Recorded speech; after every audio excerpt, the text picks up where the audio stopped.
Hello everyone, Trickco's the name, and this is my video game news cap for the week.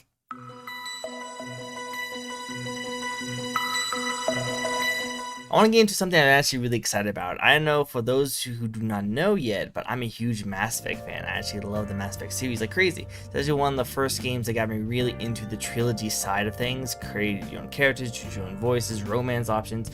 The game had it all, and I love this so much. And I don't know if you also don't know this, but they are doing a remaster of the first 3 of the Mass Effect trilogy. Now, they're not going to be working on any of the multiplayer or any of the actual like Andromeda stuff.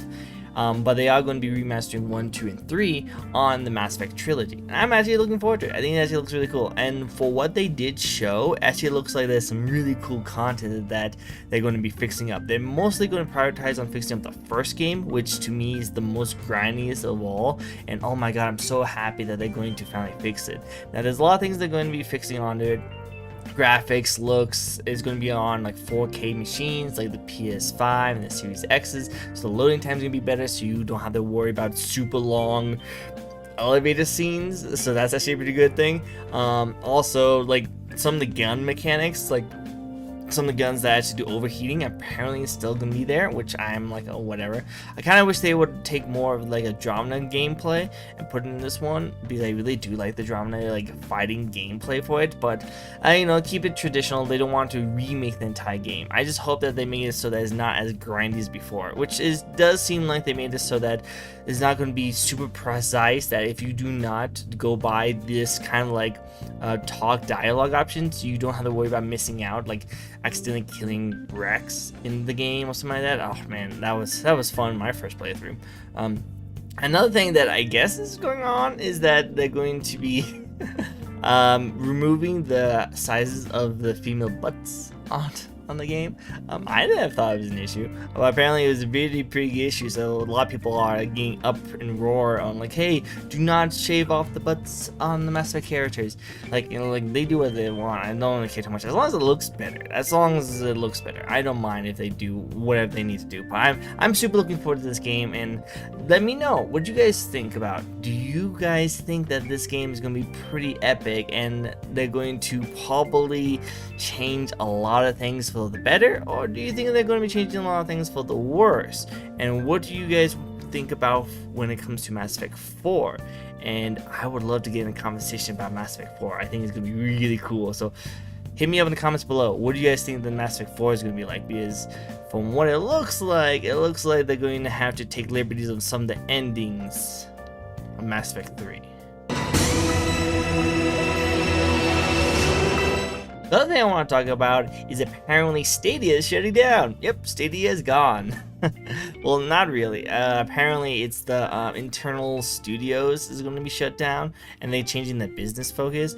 But I know this kind of seems like it's the beginning of the end. Like, Stadia never really seemed really interesting to me. Like, I didn't really care much about the streaming services. It's a cool idea, I guess, but they needed to be more like Game Pass when it comes to like the Netflix of gaming, in my opinion, before they actually became like an actual like force to be reckoned with. But like, I think that what really killed it off is that people had to pay for their services to use Stadia, plus the controller, which is almost like $100, something like that. And then they also still had to purchase the game. That's the real reason, in my opinion, that they lost and they didn't do so good, is because there was so many extra fees that you had to pay for, where you could just normally just play a game on Game Pass and not have to worry about it. It pretty much, I think, because of Game Pass exists, Stadia couldn't thrive. Like, if they were more like that, then they probably could do something, and it'd be kind of cool if they did like the Netflix of gaming, only with streaming. But that also, like, a lot of people don't realize this, but the internet here in the United States is not that great. Like, this is probably marketed more over to like South Korea and over in that kind of area where internet is freaking amazing. But yeah, in the United States, the internet's not the best. There's a lot of blank spots and a lot of blind spots when it comes to like internet bandwidth. Like, there's a lot of places in the United States it's not that best when it comes to internet.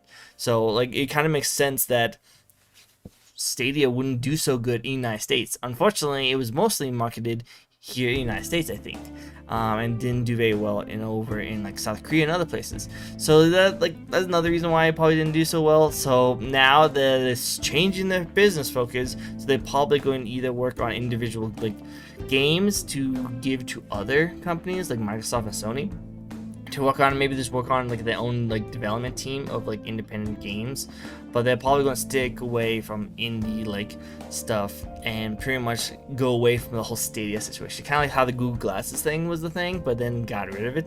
So I think this is probably just a goodbye to Stadia. So let us all rest in peace, the Stadia machine. You didn't live very long and you didn't really have any good stuff going on with you, but you were definitely a thing that we made fun of. I think that was worth it.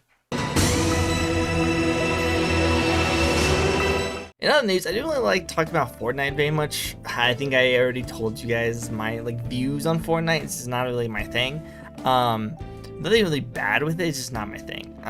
But apparently, Ninja does want to be in on it. Ninja, the huge streamer, the person who pretty much made Fortnite into Fortnite. I know, not really. I'm pretty sure he like didn't need to exist, and there was probably someone else that could have made Fortnite into the big behemoth of a thing that it is right now.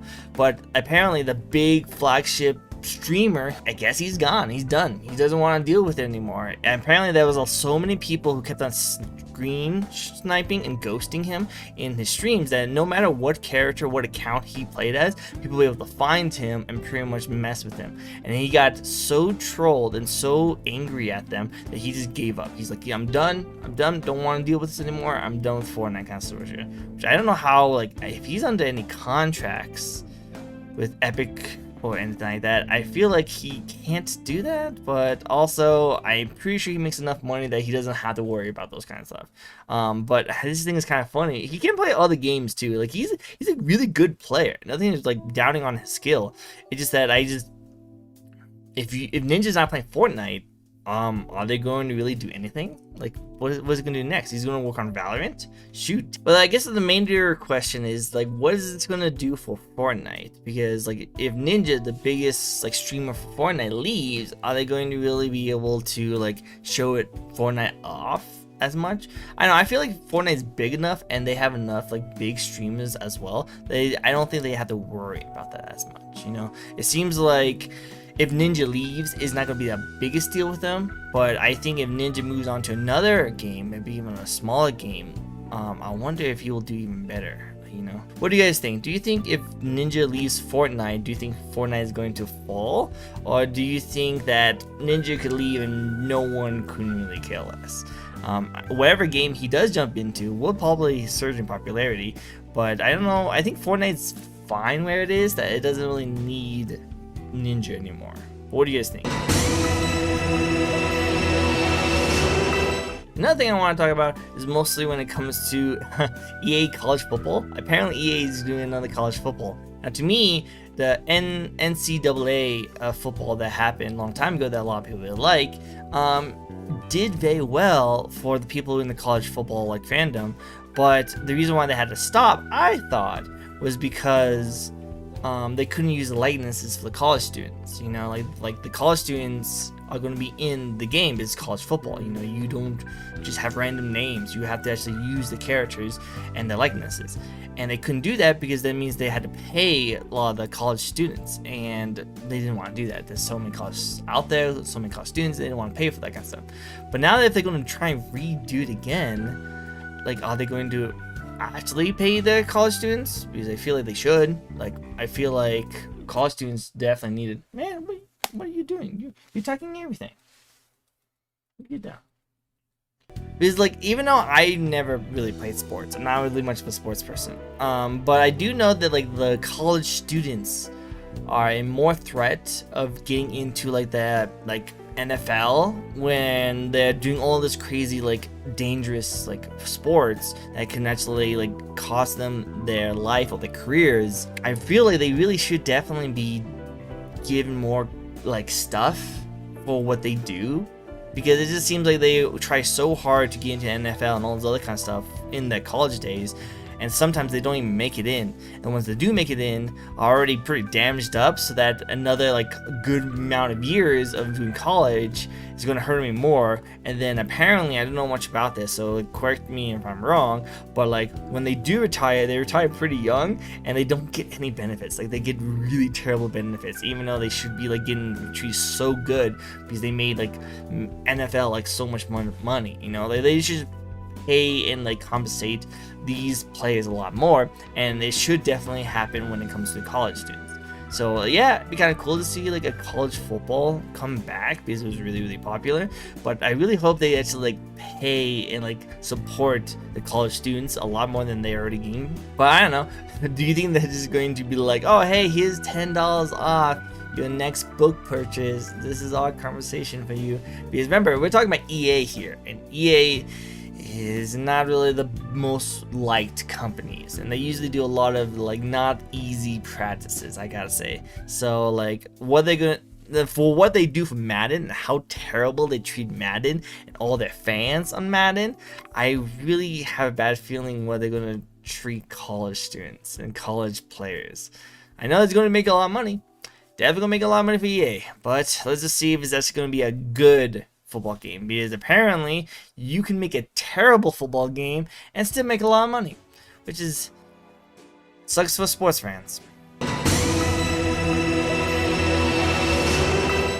And a lot of things actually happened this week on video games. So I'm actually going to talk a little bit more about this little part. It's going to be like 5 sessions.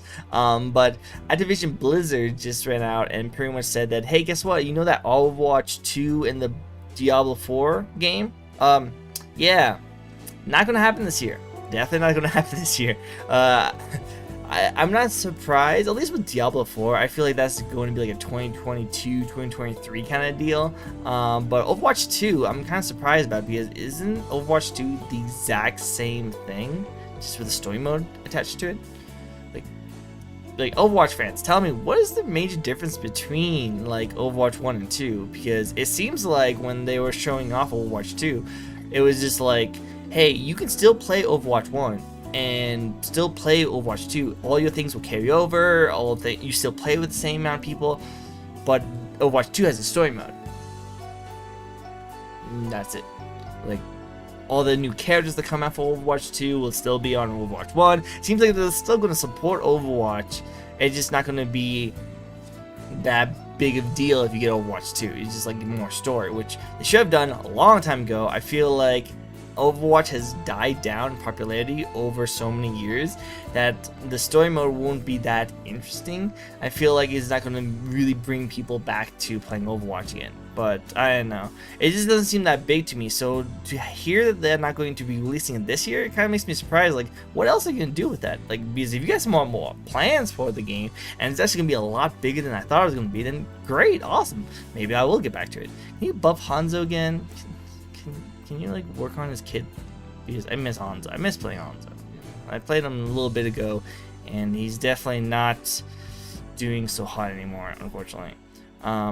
But that does kind of lead to something that I'm actually really interested in talking about, and that is delays. Delays actually starting to become more of a positive thing. I think after Cyberpunk's fiasco that happened, I think a lot of people are actually okay with the delays, because everyone really wanted Cyberpunk to come out. They really wanted it. Was not ready, but like customers, publishers, stockholders, they all wanted Cyberpunk to come out, and developers didn't want to come out, but they did, and it was terrible, unfortunately. Like, I still enjoy Cyberpunk to like an extent.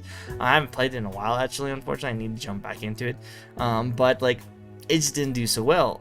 It needed delays. It needed way more delays. It was made fun of because of all the delays it made, and then it came out and it was still really buggy and disgusting, pretty much.